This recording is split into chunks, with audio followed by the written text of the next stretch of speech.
नमस्कार, मैं हूं संतोष सारंग और आप देख रहे हैं वर्णिका हिंदी का खास कार्यक्रम बिंदास बोल। भारतीय राजनीति के इतिहास में 90 का दशक एक क्रांतिकारी परिवर्तन लेकर आया, जिसने सिर्फ राजनीति की दशा दिशा ही नहीं बदली, बल्कि समाज की दशा और दिशा भी बदल दी। वह दौर था मंडल आंदोलन का। मंडल आंदोलन ने खासकर दलित पिछड़ी आबादी की चेतना में ऊर्जा भरी और उस आंदोलन के बाद आरक्षण के विरोध में सवर्ण जातियों ने सामंती जातियों ने खुलकर उसका विरोध किया और पूरे देश में कई दिनों तक बल्कि महीनों तक जबरदस्त विरोध प्रदर्शन हुए और फिर कई बसें जला दी गई, सरकारी संपत्ति को नुकसान हुआ। और फिर वहां से मंडल के विरोध में कमंडल की राजनीति शुरू हुई। उससे पीछे जाएंगे तो बिहार की राजनीति में जो खासकर दलित पिछड़ों की राजनीति की, सोशल जस्टिस की राजनीति की, उसमें प्रमुख नाम कर्पूरी ठाकुर का आता है। लेकिन 90 के दशक के बाद जो कुछ परिवर्तन आया समाज में और एक बड़े वर्ग में जो सामाजिक राजनीतिक चेतना आई, उसके बाद खासकर उत्तर पट्टी के जो प्रदेश है, हिंदी पट्टी के जो प्रदेश हैं, उनमें राजनीतिक चेतना जबरदस्त तरीके से आई और सामाजिक न्याय की आवाज बुलंद हुई। आगे चलकर सिर्फ 3 दशक में ही सामाजिक न्याय की जो राजनीति है वह बिखरती हुई नजर आ रही है। जो दलित पिछड़ी समाज के नेता हैं, आज अपनी कुर्सी, अपने स्वार्थ के लिए समाज को शायद पीछे छोड़ दिए हैं और कमंडल की राजनीति का उभार सामने है। आखिर क्या वजह है कि यह सामाजिक न्याय की राजनीति भटकाव के दौर से गुजर रही है? आखिर दलित पिछड़े नेताओं ने कहां-कहां चूक की? आज इसी की पड़ताल करेंगे, इसी का विश्लेषण करेंगे। आज हमारे साथ डॉक्टर निशिंद किंजल हैं। हम समझते हैं कि सिर्फ 3 दशक में ही सामाजिक न्याय की जो राजनीति है, पिछड़ों की जो राजनीति है, कैसे बिखर सी हुई गई है, कैसे भटकाव की स्थिति में है। डॉक्टर साहब, आज के इस अंक में सबसे पहले आपका स्वागत है। धन्यवाद। अब पहला सवाल तो यही कि सिर्फ 3 दशक में ही सामाजिक न्याय की जो राजनीति है, जो पिछड़ों की राजनीति है, वह भटकती हुई सी दिख रही है। जो नेता हैं, मंडल या जेपी आंदोलन से निकले हुए जो नेता हैं, खासकर सोशल जस्टिस वाले नेता, आज दक्षिण पंथियों की गोद में जाकर बैठ गए हैं, जिनके एजेंडे में सोशल जस्टिस है ही नहीं, दलित पिछड़ों का एजेंडा है ही नहीं। क्या कहेंगे आप? संतोष जी, बहुत बढ़िया विषय लेकर आप आज आए हैं। मैं समझता हूं आज फिर पहले की भांति यह आवश्यक हो जाता है कि हम चीजों को सही परिप्रेक्ष्य में देखें। ये थोड़ी सी पृष्ठभूमि आवश्यक है, तब हम विषय को ठीक से परिभाषित कर पाएंगे। डॉक्टर राम मनोहर लोहिया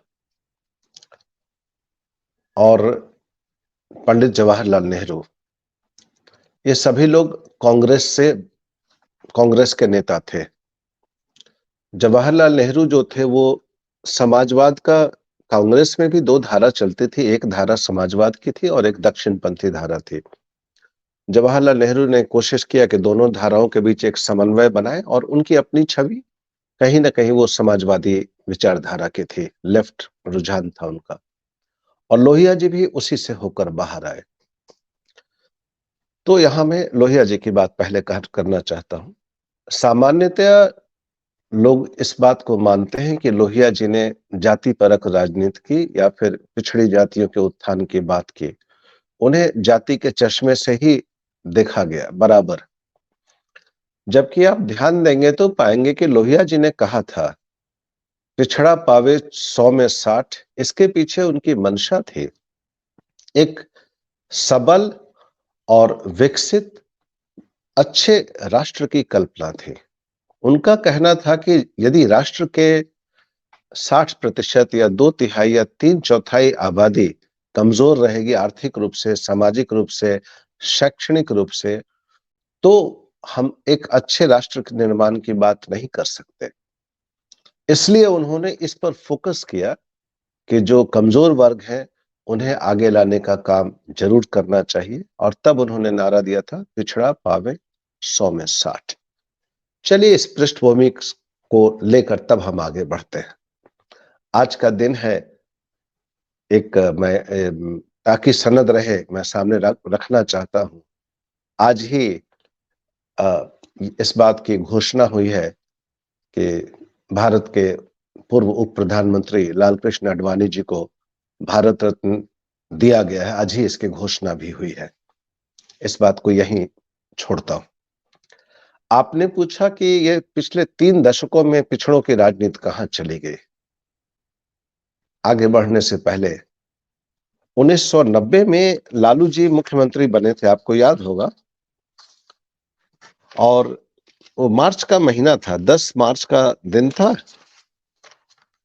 10 मार्च 1990 को लालू जी ने बिहार के मुख्यमंत्री की शपथ ली थी गांधी मैदान में। जब लालू जी मुख्यमंत्री बने थे उस समय अक्सर लालू जी जब बहुत ही लोकप्रियता बहुत कम समय में उन्होंने हासिल कर ली थी, तो अक्सर अपनी मीटिंग में 2-3 काम जरूर करते थे। एक तो वो कहीं जहां सभा में हैं तो हेलीकॉप्टर की ओर इशारा करते थे और कहते थे कि इसको डॉक्टर साहब ने खरीदा था और भैंस पर चढ़ने वाला ललुआ इस पर चढ़ रहा है। लालू जी स्वयं कहते थे। डॉक्टर साहब से यहाँ रेफरेंस है पूर्व मुख्यमंत्री डॉक्टर जगन्नाथ मिश्रा जी से। तो लालू जी कहते थे कि डॉक्टर साहब ने खरीदा और आपका भाई ललुआ इस पर चढ़ रहा है। पहली बात। दूसरी बात, लालू जी कई दफा मंच पर किसी कहते थे कोई ताड़ पर चढ़ने वाला आदमी है, कोई पासी या दुसाध या जो भी ताड़ छेड़ने वाला, किसी को बुला लेते थे मंच पर और कहते थे कि अपना शर्ट उतारो, बनियान उतारो, और फिर दिखलाते थे कि इसके छाती पर देखें आप दाग, जो ताड़ के पेड़ पर या खजूर के पेड़ पर चढ़ने से जो दाग हो जाता था वो दिखलाते थे मंच से, और कहते थे पहले ट्री टैक्स लगता था।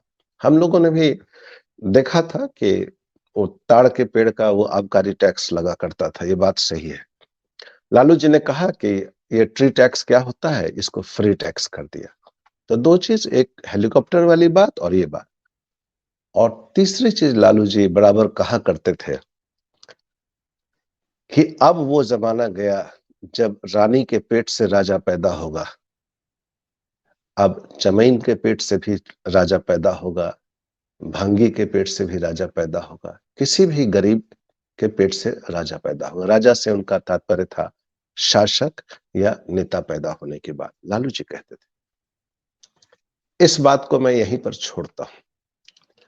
अब आप आइए, थोड़े समय पहले की बात है, बिहार के पूर्व उप मुख्यमंत्री, अब पूर्व हो गए, श्री तेजस्वी यादव जी ने कभी शायद विधानसभा में ही कहा था और गर्व के साथ कहा था कि ऐसा कोई उदाहरण देश में नहीं है जिसके मां और पिता दोनों ही मुख्यमंत्री रहे हों, मैं उनका लड़का। सो ऐसा उदाहरण अन्यत्र नहीं मिलेगा।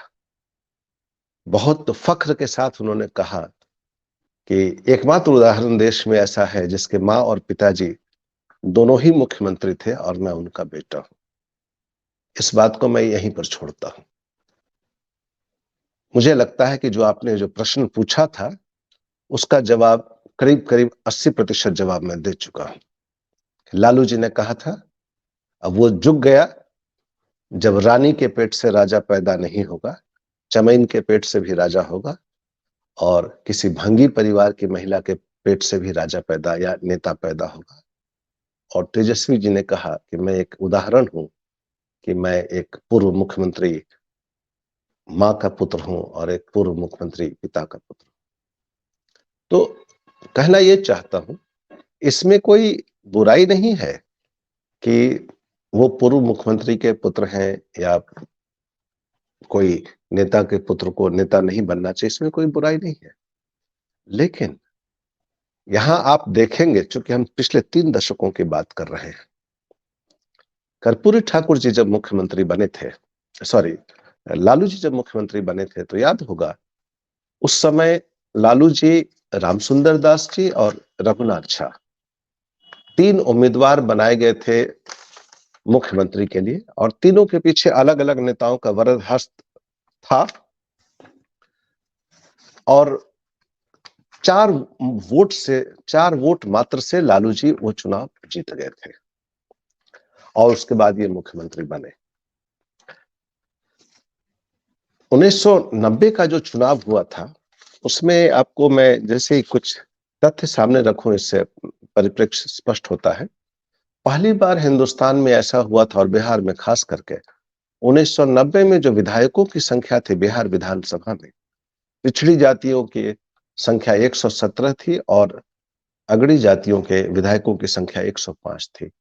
पहली बार ऐसा हुआ बिहार में कि पिछड़ी जातियों के विधायकों की संख्या अगड़ी जाति के विधायकों से अधिक थी, पहली बार हुआ। लेकिन यह भी गौरतलब है कि उस 117 विधायकों में आधे से ज्यादा विधायक यादव थे, 63, मोर देन 50%। कुर्मी विधायक थे 18, कुशवाहा विधायक थे 12 और बनिया विधायक थे 16। कहने का मतलब, पिछड़ी जातियों के जो 4 पिछड़ी जातियों में जो उच्च जातियां कही जाती थी, इनके विधायकों की ये स्थिति थी। आइए उसके बाद 1991 में लोकसभा का चुनाव होता है।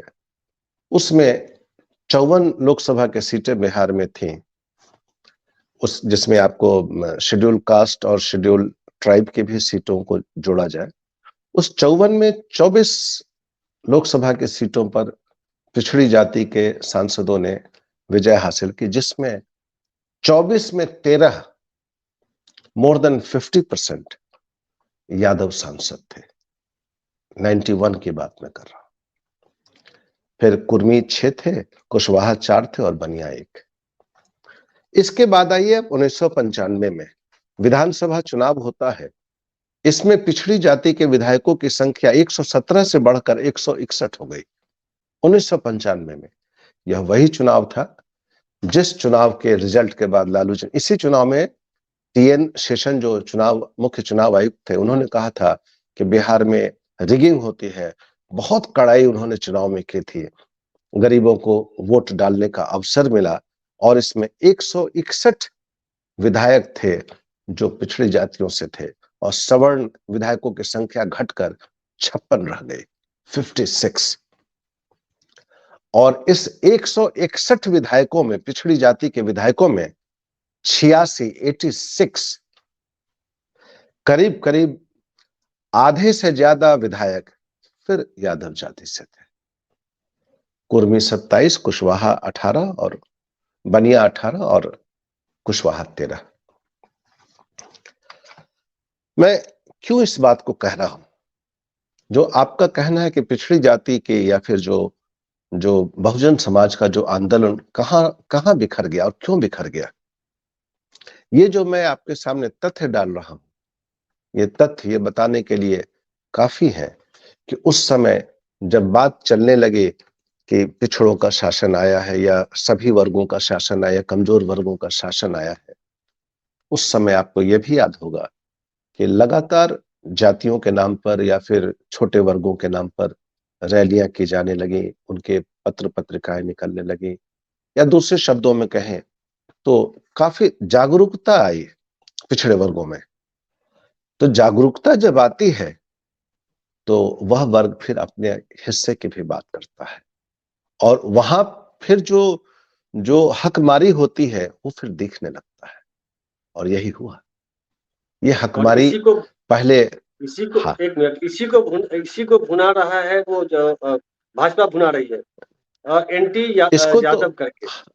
ये हिस्सेदारी बिल्कुल जो है, ये पार्टी की हिस्सेदारी यादव लोग खा रहे हैं, जबकि उधर भी एक खास जाति, सवर्णों में भी जो हाँ 4-5 जातियां हैं, उसमें एक जाति हाँ ब्राह्मण सबसे ज्यादा सभी जगह, लेकिन नैरेटिव वहां हाँ नहीं बनता है, यहाँ बनता है। हाँ, बिल्कुल बिल्कुल, ये होता ही है। अब देखिए, एक अभी जैसे आज लालकृष्ण आडवाणी जी को भारत रत्न मिला, 24 तारीख को जननायक कर्पूरी ठाकुर जी को भारत रत्न मिला था, आपको याद होगा। यहाँ पर जब हम लालू जी जब आए, सत्ता में आए, तो एक्चुअली वो कर्पूरी ठाकुर जी के पहले लोहिया जी, फिर कर्पूरी ठाकुर, और फिर इन लोगों के संघर्ष से जो जो जो एक सत्ता का सिलसिला चलता चला गया, वह आके लालू जी पर टिका। लालू जी के बाद वो चीज चलते चलते आकर नीतीश कुमार जी पर टिका है। कर्पूरी ठाकुर के बारे में 2 लाइन में कहना चाहता हूं। 22 जून 1977 को कर्पूरी ठाकुर बिहार के मुख्यमंत्री बने थे। ये जो इमरजेंसी के बाद चुनाव हुआ था, उस समय वो लोकसभा में समस्तीपुर से सांसद थे, और बिहार में जब विधानसभा के चुनाव हुए और यहाँ मुख्यमंत्री चुनने की जब बात उठी, तो कर्पूरी ठाकुर को लोग का मुख्यमंत्री बनाया। कर्पूरी जी ने 9 मार्च 1978 को आरक्षण लागू कर दिया बिहार में। उस समय एक पिछड़ा वर्ग आयोग का गठन हुआ था। बिहार के पहले पिछड़े वर्ग से आने वाले मुख्यमंत्री दारोगा प्रसाद राय जी थे, जो कि कांग्रेस के मुख्यमंत्री थे। उन्होंने पिछड़ा वर्ग आयोग बनाया और उसके अध्यक्ष थे मुंगेरी लाल जी, जिसे मुंगेरी लाल आयोग के नाम से भी हम लोग जानते हैं।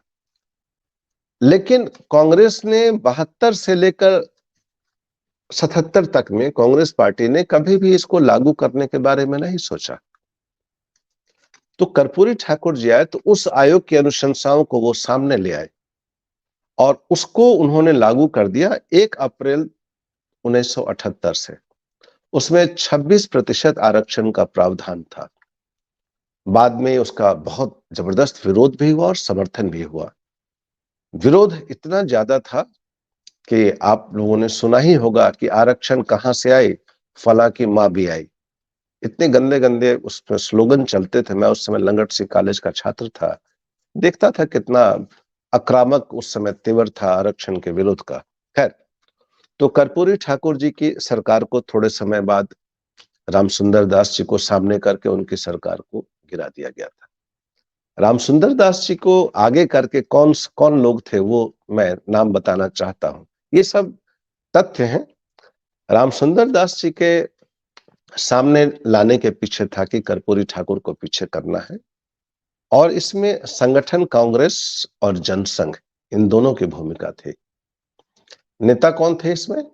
कांग्रेस की तरफ से और जनसंघ ऐसे या संगठन कांग्रेस से जो लोग जनता पार्टी में आए थे, सत्येंद्र नारायण सिन्हा जी,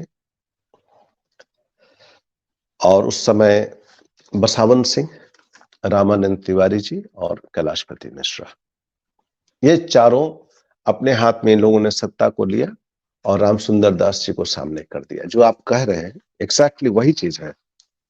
कर्पूरी ठाकुर जब मुख्यमंत्री थे तो उनको लेकर 23 लोग थे कैबिनेट में, और उसमें 38% पिछड़ी जाति के कैबिनेट मिनिस्टर थे कर्पूरी ठाकुर के मिनिस्ट्री में। और रामसुंदर दास का जो कैबिनेट बना वो 20 सदस्यों का कैबिनेट था रामसुंदर दास जी को लेकर, और उस 20 में 10 मंत्री उनको लेकर जो हुए, तो उसमें 10 मंत्री 50% सवर्ण मंत्री थे। 4 राजपूत थे, 3 कायस्थ, 2 भूमिहार और 1 ब्राह्मण थे, और बाद में 3 यादव, 2 एससी, 2 मुस्लिम, 1 एसटी, 1 बनिया और 1 बंगाली। कहने का मतलब कि जो आपने जो शंका व्यक्त की है कि कैसे करके इस जो पिछड़ों की या फिर जो बहुजन समाज है या फिर कमजोर वर्गों का जो एक जब भी मुहिम चलता है कि इनको कैसे एक किया जाए और एक शक्ति के रूप में कैसे सामने लाया जाए, कोई ना कोई बहाना लोग ढूंढ लेते हैं, और इसके लिए जो ढूंढते हैं उन्हें हम दोष बिल्कुल नहीं देना चाहिए। ढूंढना चाहिए कि जिन लोगों को पिछड़े वर्गों ने जिन लोगों को नेतृत्व सौंपा, कहीं उनसे चूक तो नहीं हुई। और सच मानिए यही है कि इनसे ही चूक होती है। कहीं ना कहीं ये चूक जाते हैं, इस बात को नहीं भांप पाते हैं कि इनको एक टूल के समान इस्तेमाल किया जा रहा है। जी, आप ये कहना चाहते हैं कि लालू प्रसाद यादव जब बिहार की सत्ता में उसके केंद्र में आए, तो उन्होंने दलित पिछड़ों के हक हुकूक और हिस्सेदारी की बात की, लेकिन धीरे धीरे जमात से वो जात की तरफ चले आए और जैसे जो आपने उदाहरण दिया वो सामने है, और यही कारण है कि जो 90 में जिन निकला था, वो सारे जिन बोतल से जो जिन निकले, वो सारे के सारे जिन अब भाजपा की तरफ वो चले गए हैं। इसमें एक चीज और जोड़ना चाहते हैं, लालू प्रसाद यादव का जो रीजन रहा या फिर उसके बाद राबड़ी देवी का रहा, तेजस्वी यादव ने थोड़ी सुधार करने की कोशिश की है। इस बार जो जिला अध्यक्ष या फिर जो प्रदेश की कमेटी है, उसमें हिस्सेदारी थोड़ी विभिन्न जातियों मतलब को साधने के लिए हिस्सेदारी दी है। तो लगता है कि थोड़े तेजस्वी यादव सुधार कर रहे हैं। क्या दिख रहा है? देखिए देखिए मैंने बहुत नजदीक से इन चीजों को देखा है। एक बार की बात है, उस समय जगदानंद सिंह जी के आवास पर एक नहीं जगदानंद सिंह श्याम रजक जी के आवास पर मीटिंग चल रही थी। आरजेडी के बड़े लेवल की मीटिंग थी, मुझे लगता है प्रदेश स्तर का मीटिंग थी। वहां शकुनी चौधरी जी, जो कि आज सम्राट चौधरी के पिता, उन्होंने एक प्रस्ताव रखा था। कुछ बात अत्यंत पिछड़े वर्ग पर आया था। उन्होंने वहां प्रस्ताव रखा था कि अत्यंत पिछड़ा वर्ग को आप विधानसभा का टिकट देते नहीं है, लोकसभा का टिकट देते नहीं है, कहते हैं कि कमजोर वर्ग है। तो क्यों नहीं आप ऐसा करें कि इसके आबादी के हिसाब से जिलाध्यक्ष का पद तो आप दे ही सकते हैं, पार्टी के जिलाध्यक्ष का पद इन लोगों को दीजिए, ताकि ये संगठन का काम करें और ये अपने लोगों को पार्टी से जोड़ सकें। तो ये सिर्फ उसी पार्टी पर लागू नहीं होता है, सभी वैसी पार्टी पर लागू होता है जो समाजवाद की आड़ में राजनीति करते हैं या समाजवाद के नाम पर राजनीति करते हैं। यहां इन सभी पार्टियों ने एक रास्ता ढूंढ रखा है। यदि आप कहेंगे अत्यंत पिछड़ा वर्ग के किसी ने, जैसे अभी अभी जो जाति गणना या सर्वे के रिजल्ट आए हैं, करीबन 36% अत्यंत पिछड़ा वर्ग का जो आंकड़ा उसमें आया है, कहीं ना कहीं सभी दल इससे घबरा गए। और उसी का नतीजा हुआ कि कर्पूरी ठाकुर जी के बारे में चर्चाएं होने लगी। कर्पूरी चर्चा फिर होते होते होते कर्पूरी ठाकुर जी को भारत रत्न मिला। भारत रत्न की चर्चा तो कब से थी, अब कर्पूरी ठाकुर जी को भारत रत्न से क्या फर्क पड़ता है। लेकिन यहाँ राजनीति साधनी थी कि भारत रत्न तो दे दिया, आप क्या चाहते हो, लेकिन संगठन में 1/3 हिस्सा नहीं दे सकते। क्यों नहीं, 38 जिले हैं बिहार में, इसमें से आप 12 जिलों के अध्यक्ष को अत्यंत पिछड़ा वर्ग का बना दीजिए। तो वहां पर क्या जवाब आता है कि अत्यंत पिछड़ा वर्ग एक प्रकोष्ठ बना दिया, दलित प्रकोष्ठ बना दिया, महादलित प्रकोष्ठ बना दिया, महिला प्रकोष्ठ बनाया, अल्पसंख्यक प्रकोष्ठ, उस प्रकोष्ठ का अध्यक्ष बना दिया राज्य स्तरीय, और उस प्रकोष्ठ के पदाधिकारी बना दिए, उस प्रकोष्ठ का जिलाध्यक्ष बना दिया। हो गया, अत्यंत पिछड़ा वर्ग को उसका हिस्सा मिल गया, दलित को उसका हिस्सा मिल गया, महादलित प्रकोष्ठ का अध्यक्ष बना दिया, जिला का अध्यक्ष और प्रदेश में बना दिया। लेकिन जो मेन विंग होता है, जो मुख्य पार्टी होती है, वहां बड़ा पद नहीं दे। आप खुद घूम कर देख लें, जैसे आप ले लें। हाँ हाँ, बताइए। रामविलास पासवान, ये तो लालू प्रसाद यादव जी की राजनीति की बात हुई। जी, रामविलास पासवान भी जेपी मूवमेंट से निकले, उसके बाद मंडल हाँ, आंदोलन में भी उनकी सक्रियता रही, बिल्कुल दलित पिछड़ों की बात करते रहे। इसके बावजूद वे भी उनकी पार्टी में सारे अपने भाई बेटा मतलब जो भी बिल्कुल है मैक्सिमम बिल्कुल परिवार बिल्कुल के ही सदस्य हैं। इक्के दुक्के बिल्कुल। जो बाहर से लिए, वो किसी न किसी दबंग नेता जो बिल्कुल। जिनका एक प्रोफाइल क्राइम से जुड़ता हुआ नजर आता है, हम्म। या कहीं ना कहीं आपराधिक जो चरित्र रहा है, ऑन रिकॉर्ड बाहुबली वो रहा है। बाहुबली तो बाहुबली बोल दीजिए, सब आ जाता है उसमें। हाँ, बाहुबली बोल सकते हैं, राजनीतिक हाँ, शब्दावली में बाहुबली करेक्ट। बोल दिया हाँ जाए। हाँ, बस तो बस बस, हाँ, वहां भी तो ये रामविलास पासवान के यहाँ भी तो वही स्थिति है, उनकी जो राजनीति रही है, बिल्कुल और उसके बाद की बिल्कुल। पीढ़ी में रामविलास पासवान रामविलास पर जी आप ने क्या भी, कहना चाहोगे? हाँ, रामविलास पासवान जी, ये बात सही है कि रामविलास पासवान जी और शरद यादव जी, इन लोगों की बड़ी जबरदस्त जोड़ी थी।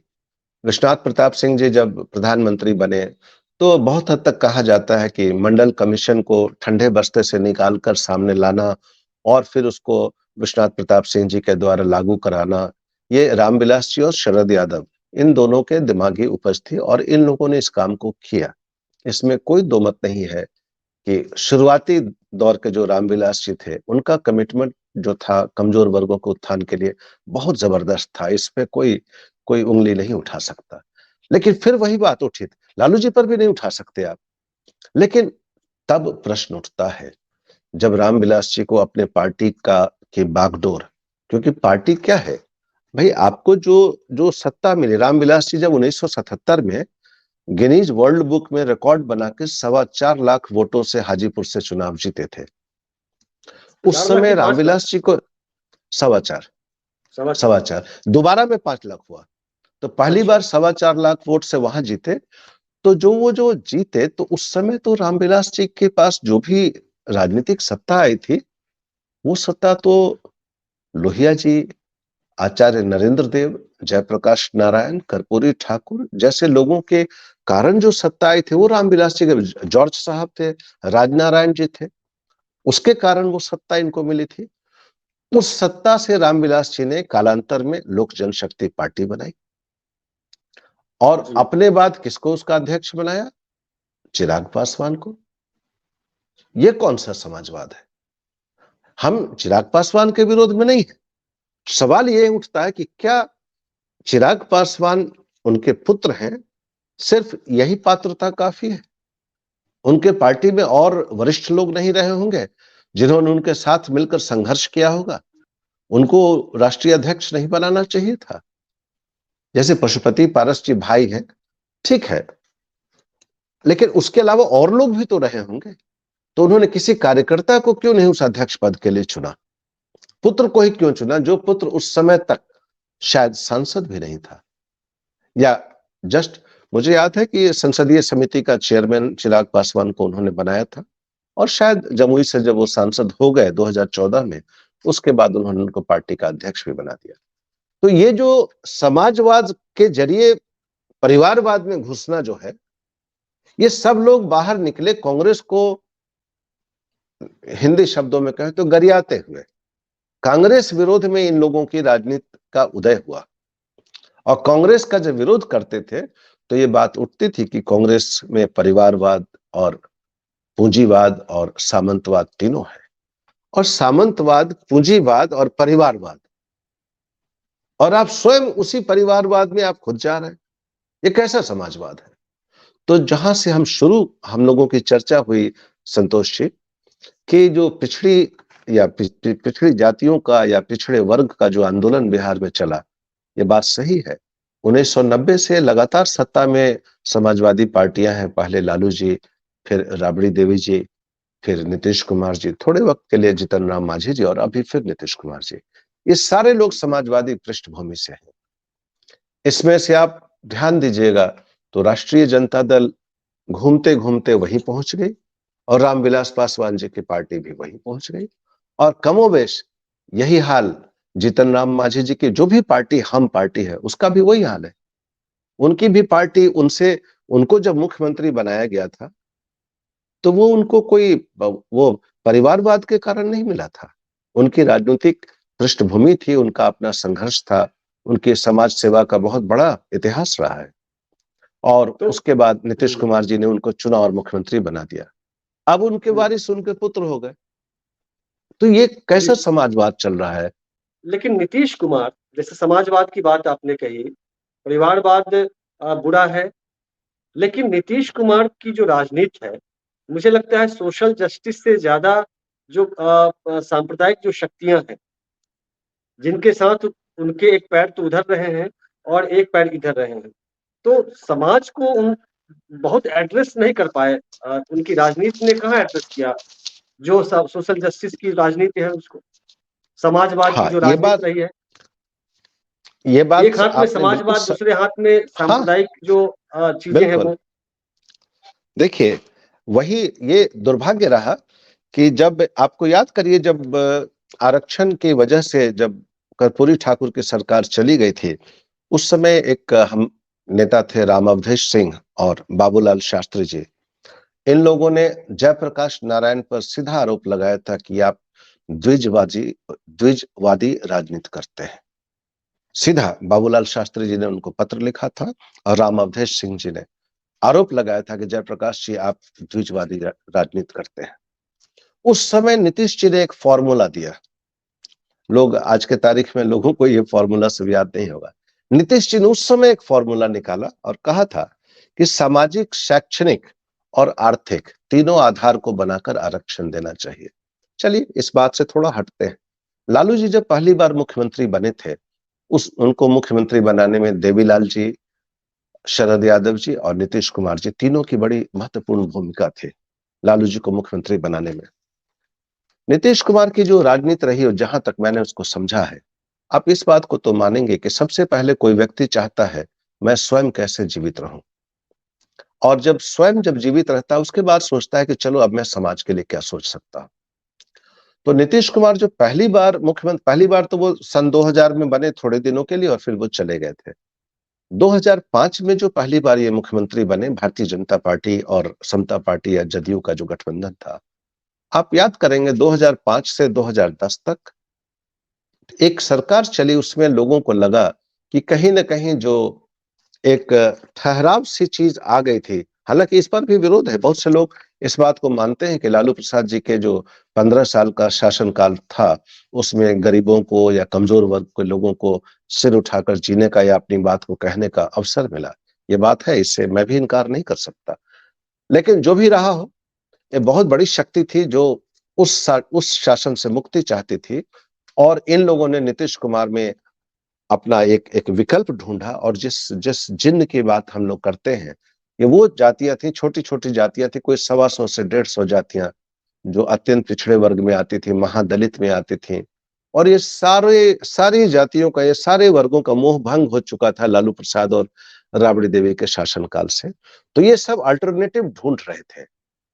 जी। और जो सवर्ण वर्ग था, इसे लालू जी के शासन से मुक्ति चाहिए थी। तो ये भी पहले इन लोगों ने दांव खेला था रामविलास पासवान जी पर। तो फरवरी के चुनाव में लालू जी की सत्ता तो चली गई, राबड़ी देवी की सत्ता तो चली गई, लेकिन बहुमत नहीं आ पाया, जिसके कारण राष्ट्रपति शासन लग गया था। तब ये जो जो जो जो भारतीय जनता पार्टी और जो मजबूत शक्तियां थी बिहार में, तो ये जो ताकतें थी, इन लोगों ने देखा कि रामविलास पासवान जी के पीछे लगने से सत्ता परिवर्तन संभव नहीं है।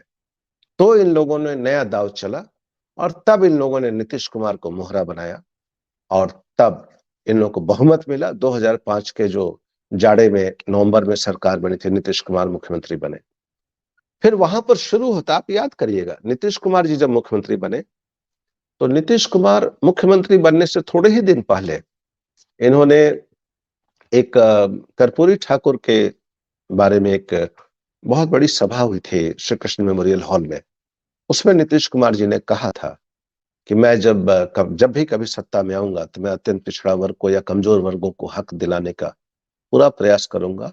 और वहां ये चीज रिकॉर्ड पर है, वहां उन्होंने लालू जी को चैलेंज करते हुए कहा था कि अब वो समय आ गया है लालू जी, आप इन लोगों के रास्ते में बाधा बनेंगे तो आप उस बाधा मतलब आप इनके प्रवाह को झेल नहीं पाएंगे।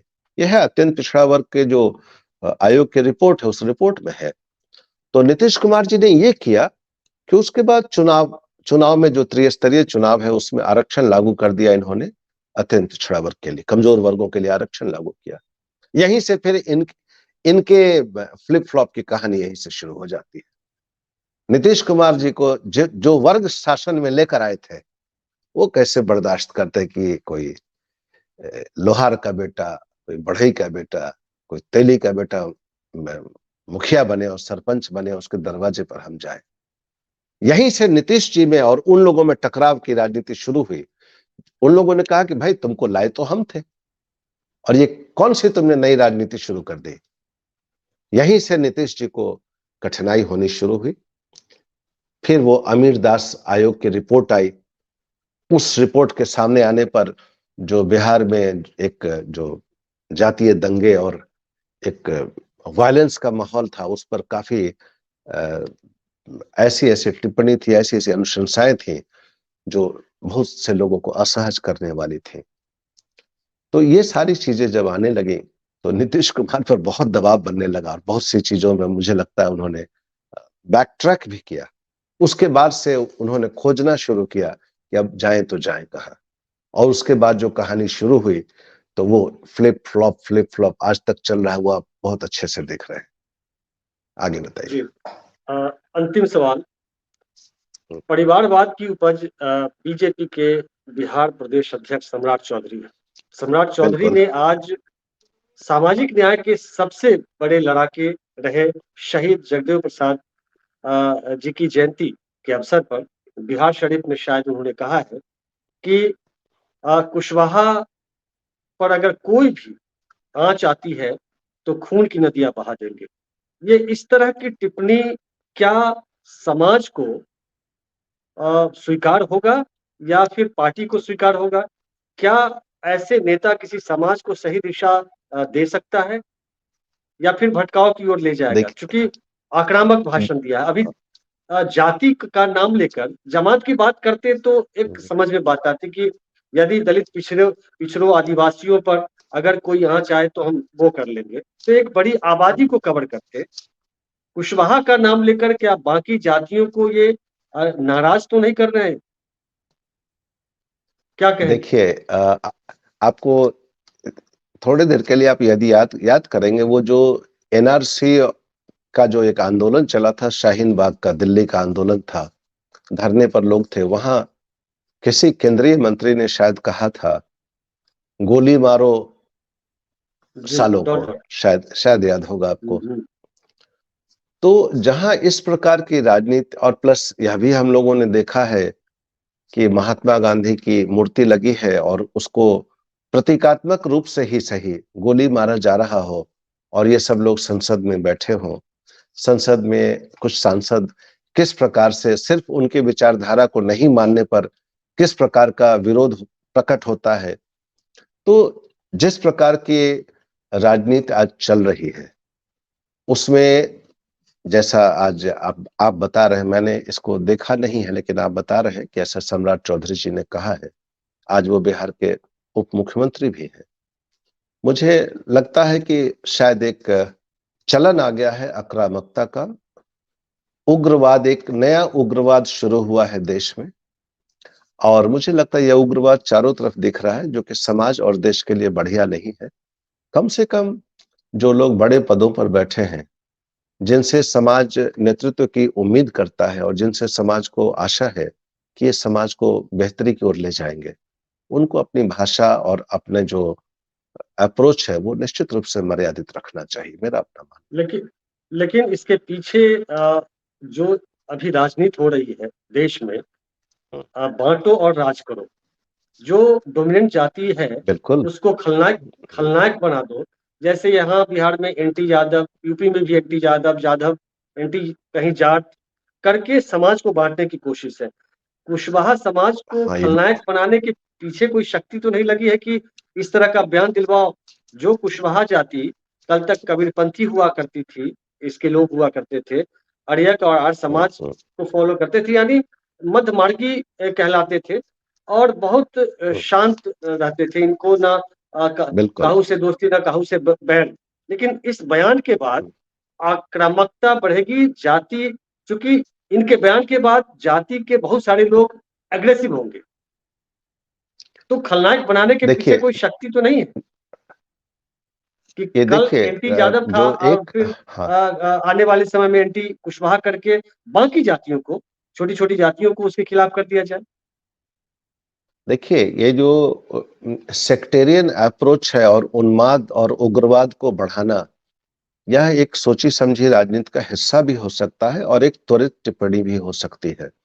सवाल है कि आप जिस प्रकार के माहौल में कोई व्यक्ति रहता है और जिस प्रकार के लोगों से घिरा हुआ है, आज वो जिस पार्टी की राजनीति कर रहे हैं और जहां बैठे हैं, वहां इस प्रकार की चीजें आपको प्रचुरता में मिलेंगी। रही बात कि एक जाति को बदनाम करने का, जहां तक सवाल है, ये बात हम लोगों ने बहुत नजदीक से देखा है, आपने भी देखा है कि कहीं न कहीं जो लालू जी और राबड़ी देवी की जो सरकार चली गई और राष्ट्रीय जनता दल को जो सत्ता से बाहर होना पड़ा, उसके पीछे गैर यादववाद या यादव विरोध जो यादव समाज से जो विरोध हुआ पिछड़े वर्ग की अन्य जातियों का, उसका बहुत बड़ा खामियाजा उठाना पड़ा राष्ट्रीय जनता दल को। कम से कम 2010 के चुनाव में तो यही हुआ था। आज के तारीख में कुशवाहा समाज बहुत मजबूत शक्ति के रूप में उभरा है।